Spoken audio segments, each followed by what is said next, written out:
గోబీ 65 అండి. చేసేద్దామా? ముందుగా కాలీఫ్లవర్ తీసుకొని, మరీ చిన్నగా కాకుండా, మరీ పెద్దగా కాకుండా, కొంచెం మీడియం సైజులో ఉండేలా కట్ చేసుకొని, ఈ ముక్కలన్నీ పక్కన పెట్టుకోండి.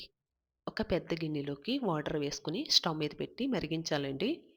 ఈ వాటర్ మరుగుతున్నప్పుడు దీంట్లోకి కొద్దిగా సాల్టు, కట్ చేసుకున్న కాలీఫ్లవర్ ముక్కలు వేసేసుకొని, ఒకసారి బాగా కలిపేసుకోండి. ఇది 70% కుక్ చేసుకోవాలండి. ఒకసారి కుక్ అయిందో లేదో చెక్ చేసుకున్న తర్వాత అస్సలు వాటర్ లేకుండా ఈ ముక్కలన్నీ తీసుకొని పక్కన పెట్టేసుకోండి.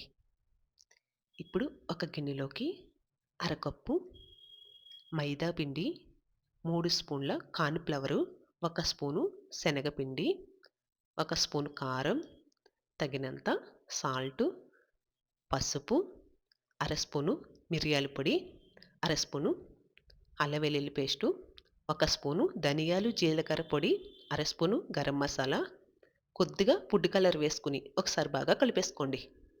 ఇప్పుడు కొంచెం కొంచెం వాటర్ వేసుకొని పిండిని మరీ పలుచగా కాకుండా, మరీ గట్టిగా కాకుండా కొంచెం బజ్జీల పిండిలా ఇలా కలుపుకున్న తర్వాత సన్నగా కట్ చేసుకున్న కొత్తిమీర కూడా వేసుకొని ఒకసారి బాగా కలిపేసుకున్న తర్వాత ఇప్పుడు కాలీఫ్లవర్ ముక్కలన్నీ వేసుకొని ఈ పిండి ముక్కలకు బాగా పట్టేలా బాగా కలిపేసుకోండి.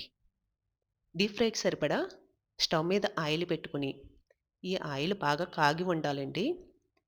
ఇప్పుడు ఈ ముక్కల్ని విడివిడిగా ఇలా వేసేసుకోండి.